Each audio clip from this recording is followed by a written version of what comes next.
family. You were my best friend, Lagos. Fed you and got you a job. The best thing you could do is to snatch my man. Father Barnabas lifted his Bible, smiling the way pastors smile when they are about to say something sweet and holy. His voice was calm, steady, and loud enough to reach the back row. If anyone here knows a reason why this beautiful couple should not be joined together, that was when a woman the bride didn't recognize at first stood up. She didn't cough. She didn't clear her throat. She didn't even look around to see who was watching. She just stood. And she began to walk. Slowly, like each step was already decided long before she entered the hall. In her right hand was a small iron kettle. It looked ordinary. The kind you could find in a kitchen in Surulere. Nothing fancy. But the she held it, tight and careful, like it was the most important thing in her life. People made space for her without even thinking. At the podium, the bride, Pamela, was glowing in expensive white lace, her jewel sitting perfectly like a crown. Coral beads hugged her neck and wrists. The groom, James, stood beside her in a navy blue suit, looking proud and nervous at the same time, like a man about to win the biggest prize in his life. And then it happened. The woman raised the kettle, no speech, no warning, just a quick, hard movement. Hot stew poured out, right onto Pamela. Pamela screamed, the kind that makes you run to help even if you don't know the person. Her perfect lace was stained in seconds, her jewel sagged on one side, her face twisted in pain and shock as guests jumped back, shouting. Father Barnabas stood stiff, Bible still open in his hands, staring like his eyes were lying to him. James looked like he forgot how to use his body. His hands went to his head. No, no, no, no. That was all he could say. Not because he didn't have words, because he suddenly had too many. Pamela stumbled, trying to wipe her face with trembling hands. Bridesmaids rushed forward, men shouted for water, women screamed, God. And the woman with the kettle? She didn't run, she didn't panic. She stood there and watched Pamela suffer. Then she finally spoke. Her voice wasn't loud. To everyone here, she said, breathing hard, I am not mad, and I am not stupid. That was when she turned slightly, letting the light from the stage hit her face properly. And some people, especially the older women near the front, gasped like they had just recognized a ghost. Because that woman wasn't a stranger. She was Roseline, and in that moment, the whole wedding changed shape, not a celebration anymore, not a vow anymore. It became a courtroom without a judge. Roseline lifted her chin and pointed at Pamela with a shaking finger. Pamela was my best friend, she said. When she came to Lagos 4 months ago, she had nowhere to stay. Nowhere. No family here, no job, nothing. Her eyes were wet, but her face stayed hard. I took her in like a sister. I gave her a bed. I fed her. I used my connections to get her work. Pamela tried to speak, maybe to deny it, maybe to explain, but her voice broke into a cry. She couldn't even form words. Roseline didn't stop. And the best she could do, Rosaline's voice rose a little now, shaking with anger, was to start sleeping with my husband. The hall made a sound. Not one sound. Many sounds at once. Ha! God! No way. Somebody whispered, which husband? Roseline didn't even look at the crowd. Her eyes stayed on James. She turned fully to him now, and the way she said his name made it heavy. James. James flinched, like the name slapped him. Rosaline's mouth curled, not into a smile but something colder. We have been married for 10 years, she said. 10. I stood by you when you were nobody. When you used to take Danfo to your office and come back smelling like sweat and dreams. James tried to step forward. Rose, please, don't please me, she cut in sharply. Not here, not today. She lifted her left hand. Her fingers were bare. No wedding ring. And that small detail hit me harder than the kettle, because it meant Roseline didn't come to beg. She came to end something. Roseline continued, her voice breaking for the first time. My husband abandoned me. He left our house for over a month. No message, no call. Like I was nothing. James swallowed hard, eyes darting left and right like he was looking for an exit that didn't exist. Roseline nodded, as if confirming her own pain. And then I heard the news, she said, turning back to Pamela, that you and him are getting married today. Today. She took a slow breath. So, Pamela, this is the consequence of betrayal. The word betrayal landed like thunder. Rosaline's shoulders shook, but she kept standing. Even if I spend the rest of my life in jail, she said, voice low again, so be it. But you will live with what you did. Pamela's knees buckled, and for one terrifying second it looked like she would fall right there at the altar. James rushed forward, catching her before she hit the floor. Help! Somebody help! He screamed, his voice cracking like a frightened boy. The bridesmaids were crying. Guests were backing away like the stew could touch them through the air. Father Barnabas finally moved, stepping down from the podium in disbelief. This is not, he stammered. This is not. But he couldn't finish, because nothing about this day was normal anymore. Somewhere near the entrance, 2 clinic workers, people who had come to the wedding as guests, pushed through the crowd. I work at a private clinic close by, one of them shouted. We have an ambulance nearby. It felt unreal, like the hall itself had become a bad movie. Within minutes, the ambulance arrived, its siren echoing outside the wedding venue in Ikeja. The sound made the moment even more serious. Pamela was lifted onto a stretcher, still crying, still shaking. James held her hand like he was drowning, and she was the only rope. But the truth, he wasn't holding her because he loved her. He was holding her because he was scared. Scared of what people were recording. Scared of what the story would become by nightfall. Scared of what his own mother would say when she saw the videos. Roseline didn't follow them. She didn't run toward the door. She didn't beg to explain herself to the pastor. She just stood there as 2 policemen, who had been hired for security at the wedding, walked up to her. One held her arm gently, like he wasn't sure if she would explode. Madam, he said, you have to come with us. Roseline looked at him without blinking. Okay, she said, just like that. As they led her away, the hall erupted into noise again. Guests began shouting, arguing, asking questions. Is it true she's his wife? How can he marry another woman? So Pamela knew? 10 years marriage? Ah, phones rose into the air like candles. People didn't even care that someone was hurt. They cared that Lagos had just given them a brand new scandal. And me? I stood at the back, heart pounding, because I had seen something in Rosaline's eyes that scared me. Not madness, not jealousy. Something else. Something planned. Because the kettle wasn't heavy enough to be random, and Roseline didn't look surprised at all. She looked like a woman who had reached the edge of her life, and stepped off on purpose. Outside, as Roseline was pushed into the police van, she turned her head once, just once, toward the entrance of the hall, toward the aisle, toward the altar where Pamela had been standing like a queen. Rosaline's lips moved. I didn't hear what she said, but I saw it. And whatever it was, it looked like a promise. Then the van door slammed. The siren sounded again. And the wedding that was supposed to be a forever ended as a crime scene. Before Lagos knew their names, before the videos, before the kettle, the screams and the sirens.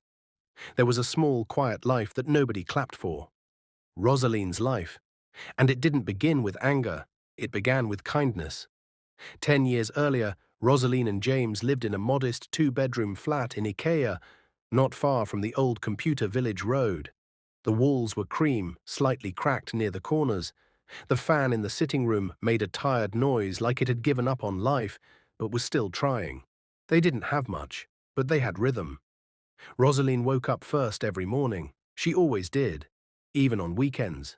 She believed mornings carried luck if you met them early. She would tie her wrapper tight, brush her teeth carefully, and tiptoe into the kitchen. Breakfast was never complicated. Tea, bread, sometimes egg, sometimes just hope. James would sit at the small dining table, scrolling through his phone, complaining about traffic, about his boss, about how this city no day smile. Roseline would listen. She always listened.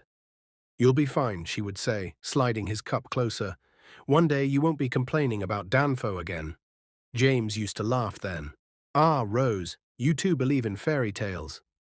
But she did. She believed in people before they believed in themselves. That was her problem. Or maybe her gift. Roseline met Pamela in Delta State, years before Lagos swallowed all of them. They were friends the kind of way village girls become friends, sharing secrets under mango trees, crying together over small disappointments, laughing too loudly at nothing. Pamela was always beautiful, even then. The kind of beauty that didn't try. Light in her eyes, easy smile, people noticed her without effort. Roseline noticed her too, but not with envy, with pride. "That face of yours will take you far," Roseline used to joke. Pamela would laugh. "Please, where will it take me?" "To the farm." Life moved. Roseline married James and relocated to Lagos. Pamela stayed back. They talked less. Life does that, not because people stop caring, but because survival gets noisy. Then, 4 months before the wedding day, Pamela called. It was late evening. Roseline was folding clothes when her phone buzzed. "Rose?" Pamela's voice came through thin and shaky. "Pamela, what's wrong?" "I'm in Lagos." Roseline paused. "Lagos? Yes, I just arrived this morning. I thought I would manage, but I don't know anyone. I've been sitting at Ojota Park since afternoon." Roseline didn't ask questions. She didn't check with James first. She didn't weigh the cost. She just said, "Where are you? I'm coming." That was Roseline, always moving toward people in trouble. Pamela arrived at their flat with one small box and tired eyes. Roseline hugged her like a lost sister. "You're safe now," she said. James smiled politely. "Welcome," he said. That was it, just welcome. But something shifted that night. Small, almost invisible. Pamela took the spare room. Roseline cooked more food. Laughter returned to the house, but James started staying longer in the sitting room. Pamela was talkative, funny, full of stories. Roseline noticed. She didn't mind, or maybe she told herself she didn't. Days passed. Roseline helped Pamela rewrite her CV, took her to interviews, called favors, begged small connections. Finally, Pamela got a job at a beauty store in Yaba. They celebrated with small drinks and loud laughter. "We made it!" Pamela screamed. Roseline smiled, but James didn't clap. He just watched. That was when the changes became clearer. James started dressing better. Perfume appeared. He began to lock his phone. Pamela began to wear short gowns around the house. Nothing inappropriate, just different. Roseline noticed. She always noticed, but she trusted. Trust can make you blind. The first night, Roseline felt the fear was quiet. Too quiet. She returned home early from work and didn't hear voices. No TV, no laughter. She dropped her bag slowly. Then she heard movement. In the kitchen, she walked in. Pamela and James stood apart too quickly, like children caught stealing sugar. "Oh, Rose," Pamela laughed. "You're back early." James cleared his throat. "I was just helping her check something online," he said, holding his phone up. Roseline smiled. "Okay," she said, and went to the bedroom. She sat on the bed for a long time, staring at the wall, telling herself she was overthinking. 1 week later, James didn't come home. No call, no message. Roseline waited. She called. Phone off. She waited again. Midnight passed, then 1 a.m., then 3. By morning, her eyes were swollen. Pamela was quiet, too quiet. "I'm sure he slept at a friend's place," Pamela said softly. Roseline nodded, but something inside her cracked. Days became weeks. James moved out without explanation. Pamela moved out shortly after, with excuses. "I need my space. I found somewhere closer to work." Roseline was left alone in a house full of memories. Then came the whisper, then the confirmation, then the invitation card. James and Pamela. Wedding date circled in gold, back to the present. The hospital corridor smelled like disinfectant and fear. James paced, up, down, up, down. Pamela lay unconscious behind the glass door, her face wrapped in white bandages. Doctors whispered, nurses avoided his eyes. Then the nurse approached with the brown envelope. "For you," she said.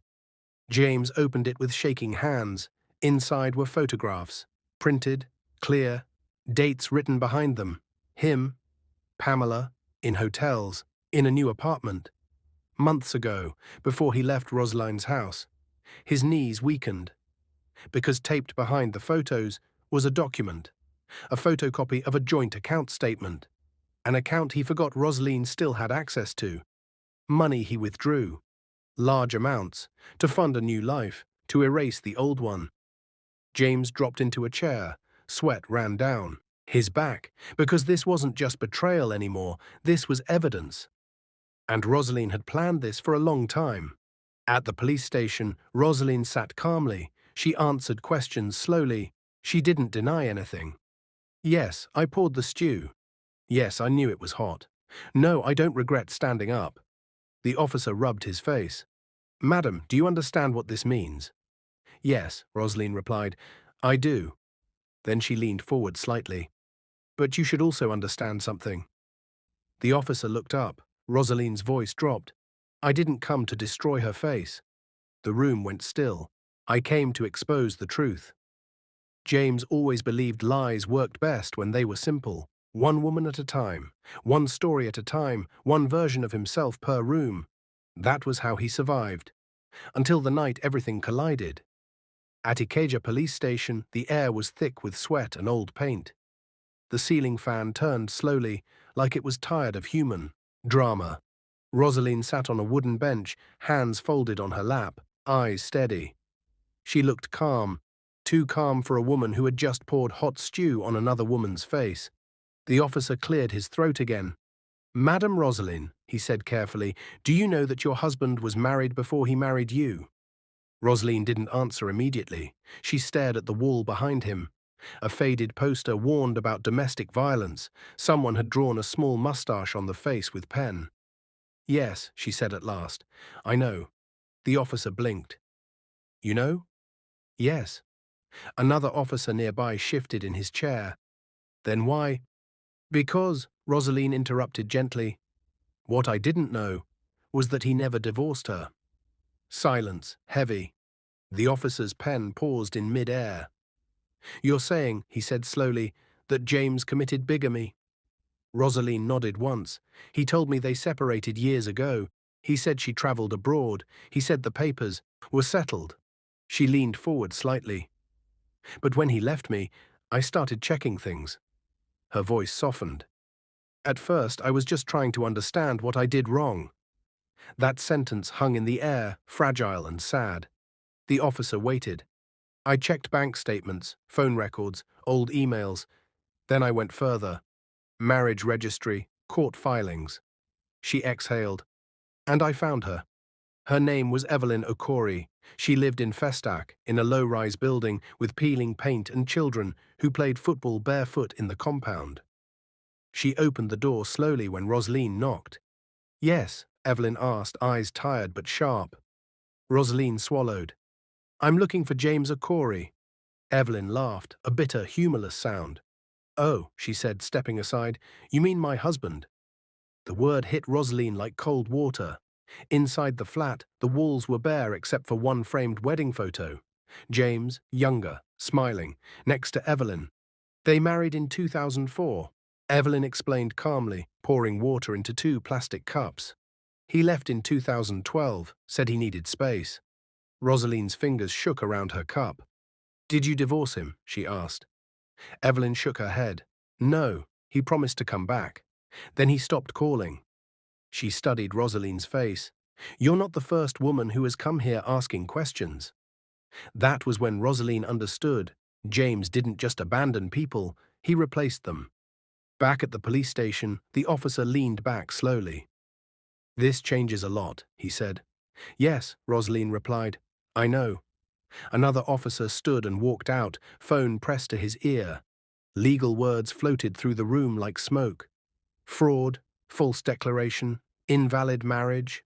Roseline closed her eyes. For years she blamed herself. Maybe she wasn't patient enough. Maybe she talked too much. Maybe she didn't pray hard enough. But this wasn't her failure. This was James.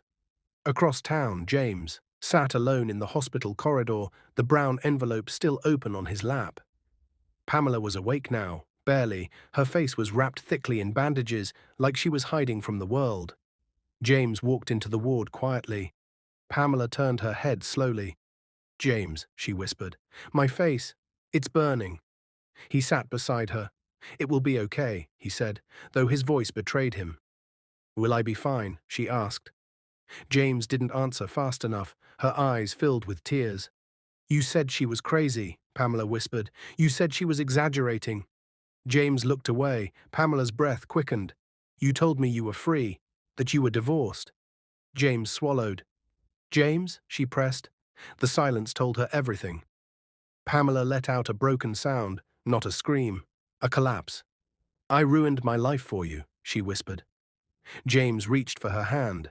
She pulled away. The next morning, the story broke. Social media didn't wait for facts. It never does. Wife attacks bride at wedding. Jealous ex exposed. Love triangle ends in blood. Videos circulated, clips cut out context. Roseline became a villain. Pamela became a victim. James stayed quiet, too quiet.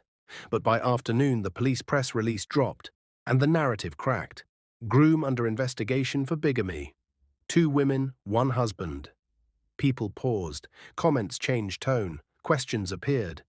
In the holding cell, Roseline sat alone, staring at her hands. They were clean. Too clean. She remembered holding the kettle, the heat, the weight. She remembered asking herself one last question. If I don't speak today, will I ever forgive myself? A female officer walked up to the bars. Madam, she said softly, you're being transferred. Court appearance is coming sooner than expected. Roseline stood. Okay, the officer hesitated. Can I ask you something? She said quietly. Roseline nodded. Why the wedding day? Roseline looked down, for a moment, then up. Because, she said, that was the day they wanted to erase me. The courtroom smelled like old files and quiet fear. Not the loud kind of fear that makes people shout, the silent one, the kind that sits in your chest and presses down. Roseline stood in the dock wearing a simple brown dress. No jewelry, no makeup. Her hair was neatly packed, not because she felt neat inside, but because she wanted to look like someone who had nothing to hide. Across the room, James sat stiffly beside his lawyer. He looked smaller here. No navy blue suit, no proud shoulders, just a man sweating through a light-colored shirt, fingers tapping his knee again and again. Pamela wasn't in court. Her doctors said she was not emotionally stable yet. Some people whispered that she didn't want to be seen. Others said she couldn't stand her reflection. Roseline didn't look toward James. Not once. If she did, she might remember the man who used to bring her gala at night when there was no money for rice. And that memory would weaken her. Justice Regina Williams entered. The room rose. She was calm, sharp-eyed. The kind of woman who listened more than she spoke. When everyone sat, she adjusted her glasses and looked straight at Roseline. Madam, she said evenly, you understand why you are here? Yes, my lord, Roseline replied. You are accused of assault with intent to cause grievous harm. Yes, my lord. The judge turned to James. And you, she said, are under investigation for bigamy, financial fraud, and false declaration of marital status. James swallowed. Yes, my lord. That was when his lawyer leaned toward him and whispered urgently. James shook his head slightly. No, not yet. The prosecution spoke first. They painted Roseline as a woman consumed by jealousy. They talked about anger, about loss of control, about how no betrayal justifies violence. Roseline listened quietly. Then it was her turn. Her lawyer stood, and the room leaned in. Roseline didn't cry when she spoke. Her voice didn't shake. That scared people more than tears would have. I took Pamela into my home when she had nowhere to go, she said calmly. I trusted her with my life. She paused. I trusted my husband more. The judge watched her closely. He left our home without explanation. I searched for answers. I found lies. Roseline described the abandoned nights, the locked phone, the money withdrawals. Then she spoke about Evelyn, about the marriage that never ended. The courtroom shifted. Murmurs broke out. James's lawyer jumped up. Objection. Sit, Justice Williams said sharply. James stared at the floor. Roseline went on. When I stood up in that wedding hall, she said, I was not thinking of revenge. That sentence surprised even her own lawyer. I was thinking of truth. The judge raised an eyebrow. Truth, she asked. Yes, Roseline said, because silence would have killed me slowly. A long pause followed. Then the judge spoke. Madam Roseline, she said, you took the law into your own hands. Yes, Roseline replied, And I accept that. James's head snapped up. That wasn't the answer he expected. But, Roseline continued, I refuse to accept that I am the only criminal in this story. Something cracked. Not in Roseline, in James. During recess, James finally made his move. He followed Rosaline's lawyer into the hallway. Let's talk, he said quickly. The lawyer folded his arms. Talk about what? James lowered his voice. I'll settle this quietly, he said. I'll pay. Just make her reduce what she says. The lawyer studied him. And if she doesn't? James's eyes hardened. Then she'll regret it. The lawyer stepped closer. Is that a threat? James said nothing. That silence said enough. Back inside, Justice Williams called James to the stand. Mr. James Okori, she said, did you marry Pamela while still legally married to Roseline? James hesitated. Yes, my lord. A gasp rippled through the courtroom. And before Roseline, the judge continued, were you legally married to another woman? James's lips trembled. Yes. The judge leaned back. So you were married to 3 women, she said slowly, with only one legal marriage at a time. James nodded weakly. Justice Williams closed her file. This court does not take kindly to men who build their lives on lies, she said. James's shoulders slumped. That evening, Roseline was taken back to her cell. She sat on the narrow bed, staring at the wall. For the first time since the wedding day. Doubt crept in. What if 6 months turns to years? What if I never rebuild my life? Her thoughts were interrupted by footsteps. A guard stopped at her cell. You have a visitor, he said. Roseline frowned. Who? The guard hesitated, then said the name, Pamela. Rosaline's heart skipped. Slowly, Pamela appeared at the door. Her face was still wrapped. Only her eyes were visible. They were red. Not from pain. From shame. I didn't come to fight, Pamela whispered. Roseline stood. The 2 women stared at each other through metal bars. And then Pamela said something Roseline never expected to hear. He lied to me too. Rosaline's fingers tightened around the bars, because in that moment she realized something dangerous. This story wasn't finished, it was only changing shape. Roseline didn't sit back down. She couldn't. Her knees felt weak, but her spine stayed straight as she held the prison bars and stared at Pamela. What do you mean? He moved my money, she asked slowly. Pamela swallowed. Her voice trembled, not from pain this time, but from fear. I heard him on the phone, she said, 2 nights before the wedding. He thought I was asleep. Rosaline's heart thumped once, hard. Pamela continued, choosing her words carefully. He said, once this wedding is done, nobody can touch the accounts anymore. Everything will be clean. Roseline closed her eyes. James, even now, still planning. Which accounts? Roseline asked. Pamela hesitated. The joint ones, the investments you both made, the land in Ibejuleki, the fixed deposits. Rosaline's grip tightened. Those weren't just numbers. Those were 10 years of sacrifice, 10 years of skipped pleasures, 10 years of patience, 10 years of believing in a man who was already planning his escape. Pamela's voice dropped. He transferred most of it to a foreign account. The rest, he put in his mother's name. The words hit Roseline harder than the stew ever could. For the first time since the wedding day, anger flooded her chest. Not loud, not wild, but sharp and cold.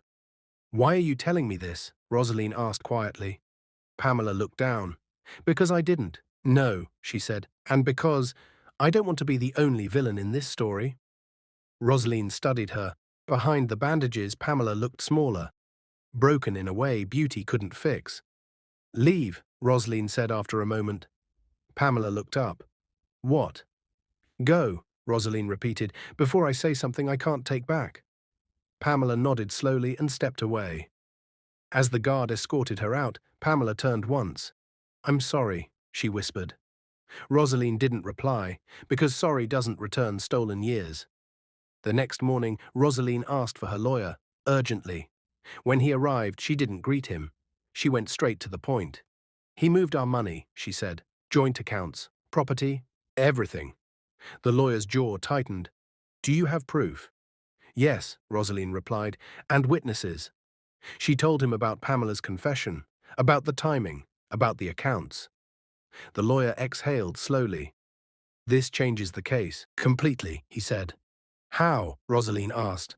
It turns a domestic crime into a financial one, he replied. And judges listen very carefully when money starts disappearing.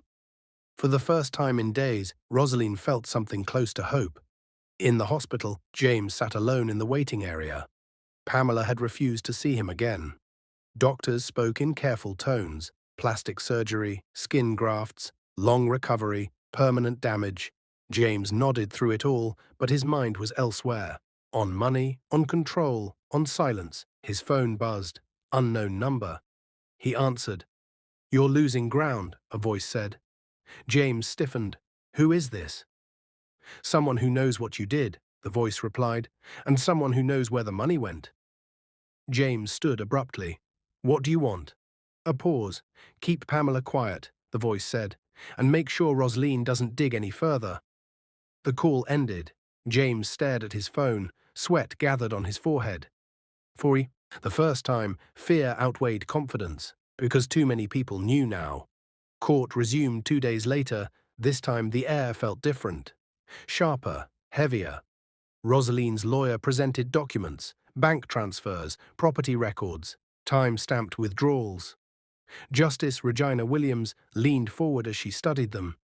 "Mr. James Okori," she said slowly, "is it true that you moved joint marital assets without your wife's consent while still legally married?" James's lawyer stood. "My lord." "Sit," the judge said. James swallowed. "Yes, my lord," he said. A murmur spread across the courtroom. Justice Williams removed her glasses. "You didn't just betray your wife," she said. "You attempted to erase her." James said nothing, because there was nothing left to say. That night, back in her cell, Roseline lay awake. The room was dark, quiet, too quiet. Her thoughts drifted to a place she hadn't allowed herself to visit. What if I had ignored the signs? What if I had stayed silent? She pictured herself sitting at home while James and Pamela married, smiling for pictures, watching 10 years disappear politely.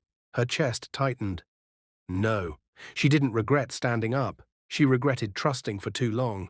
Just before dawn, a female warder approached her cell. "Madam Roseline," she whispered, "your lawyer called. He said to tell you something important." Roseline sat up. "What?" The warder lowered her voice. "The judge is considering a financial restitution order." Rosaline's breath caught. "How much?" she asked. The warder hesitated. "Enough to change your life." Roseline lay back slowly, staring at the ceiling. For the first time since the kettle left her hand, she allowed herself to imagine a future again. Not as a wife, not as a victim, but as a woman who survived betrayal and refused to disappear. The courtroom was fuller than before. Word had spread, not the kind that moves slowly. This one ran.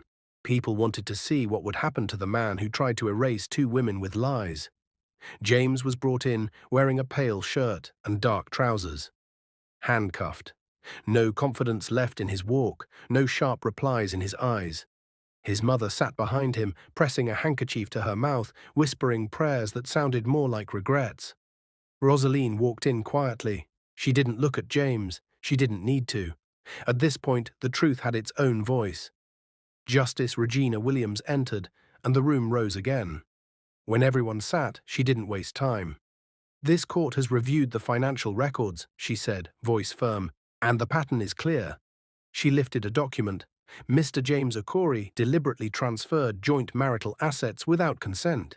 He attempted to hide funds under third-party names. He lied under oath, and he entered into a new marriage while his previous ones were still legally valid. She paused. "This is not confusion," she continued. "This is calculation." James's lawyer stood slowly. "My lord," he said carefully, "my client accepts responsibility and is willing to negotiate restitution." Justice Williams raised her hand. "Negotiation is no longer the issue," she said. "Accountability is." James closed his eyes. For the first time, he looked defeated. Pamela was wheeled in quietly. The courtroom shifted. Her face was partially uncovered now. The scars were visible, raw, uneven, impossible to ignore. Some people looked away, others stared. Pamela didn't cry. She just looked tired. Justice Williams addressed her gently. "Miss Pamela," she said, "do you wish to speak?" Pamela nodded slowly. "Yes, my lord." Her voice was soft but steady. "I was wrong," she said. "I betrayed a woman who helped me when I had nothing." She paused, swallowing. "But I was also lied to. I was told there was no wife, no past, no danger." James shifted in his seat. Pamela continued. "I paid a price that will follow me forever. But I accept my part in this." She looked toward Roseline. "I am sorry." Roseline listened. She didn't nod. She didn't shake her head. Some apologies are real, but they come too late to fix anything. Then Roseline was called. She stood. Her voice was calm but not rehearsed. "I lost my marriage before I lost my freedom," she said. "I lost my peace before lost my name." She took a breath. "What I did was wrong. I know that. But I will not pretend that silence would have saved me." The judge studied her face. "You regret the act," Justice Williams said, "but not the truth it revealed." "Yes, my lord." A long pause followed. The courtroom waited. Justice Williams spoke again. "This court does not reward violence," she said, "but it does not protect deception either." She turned toward James. "Mr. James O'Corey, you violated marital law, financial law, and moral responsibility." James lowered his head. "You will be held financially responsible for the medical care of Pamela until she is able to work again." Pamela inhaled sharply. Justice Williams continued, "You will also return 40% of all wealth acquired during your marriage to Roseline." The room stirred. James's mother cried out softly. James's shoulders slumped. "And," the judge added, "you are hereby prohibited from entering into any marital or romantic relationship with Pamela. This court will not bless a union built on betrayal." Silence, heavy, final. Then the judge turned to Roseline. "Madam Roseline," she said, "you went too far." Roseline nodded. "I know."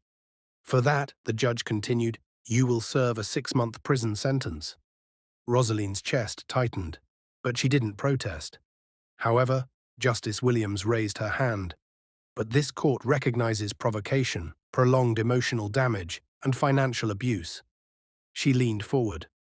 "You will gain access to your restitution immediately after your sentence." Roseline closed her eyes, not from relief, from release. That evening, Roseline was led back to the prison van. The sun was setting over Lagos, turning the sky orange and tired. She looked out the window. 6 months. 6 months for 10 years of silence. She could survive that. Inside the courtroom, James sat frozen. He had lost control of the story, lost control of the women, lost control of the future he tried to steal. Pamela was wheeled out slowly. As she passed James, she didn't look at him. Not once. That hurt him more than anger ever could. Prison time doesn't move the way normal time does. Days stretch, nights shrink, and silence becomes loud. For Roseline, the first weeks were the hardest, not because of the cell or the food or the thin mattress, but because everything finally slowed down enough for her to think. About love, about trust, about the exact moment she ignored her own instincts. She replayed it all, not to punish herself, but to understand. Inside the correctional facility in Ogwashi Uku, life followed a strict routine.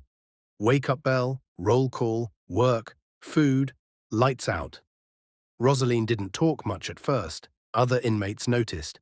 "She carries herself like someone who used to be respected," one woman whispered. Another replied, "She's not here because she's weak. She's here because she snapped."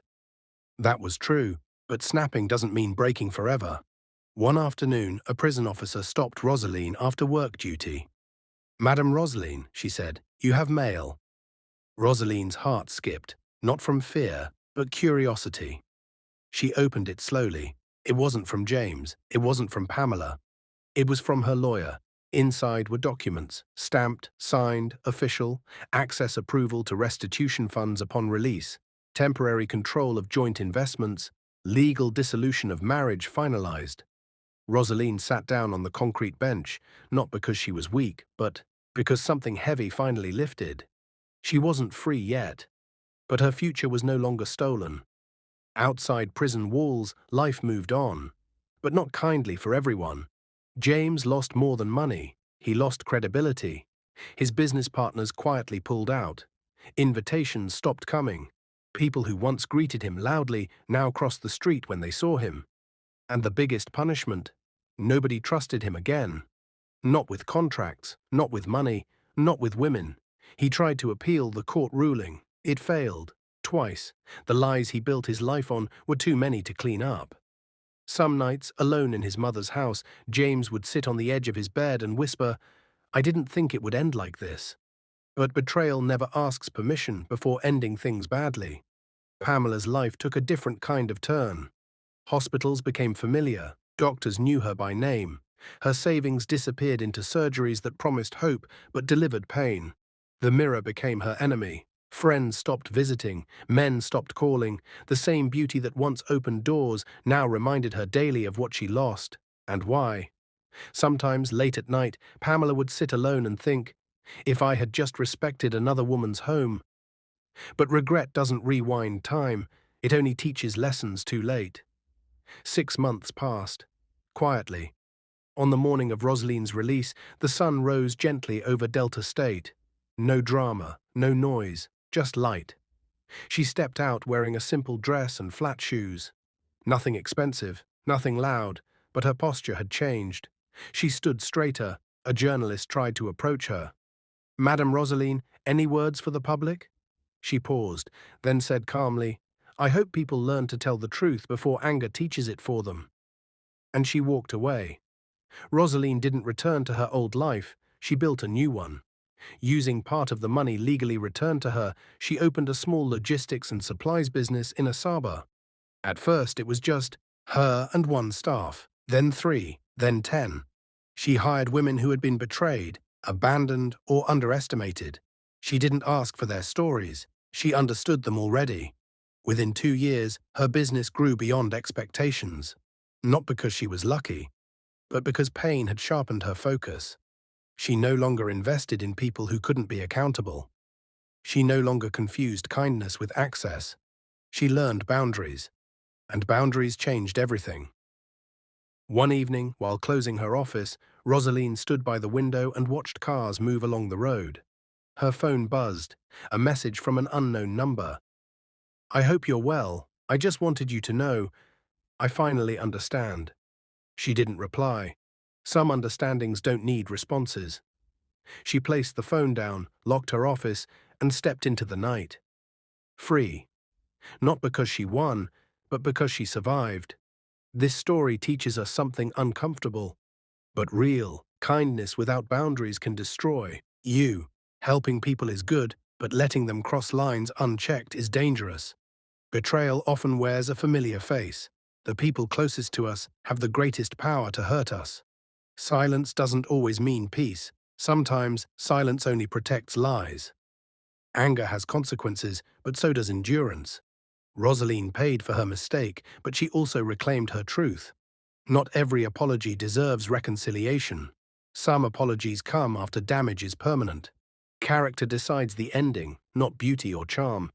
Pamela lost everything she gained through betrayal. A woman can lose a marriage and still win her life. Roseline didn't just recover, she rose.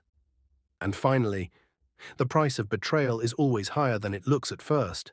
Because while fire burns quickly, the scars it leaves last much longer. What is your view about this story? Where are you watching from? If you enjoyed this story, comment, share, and subscribe to our channel for more interesting stories.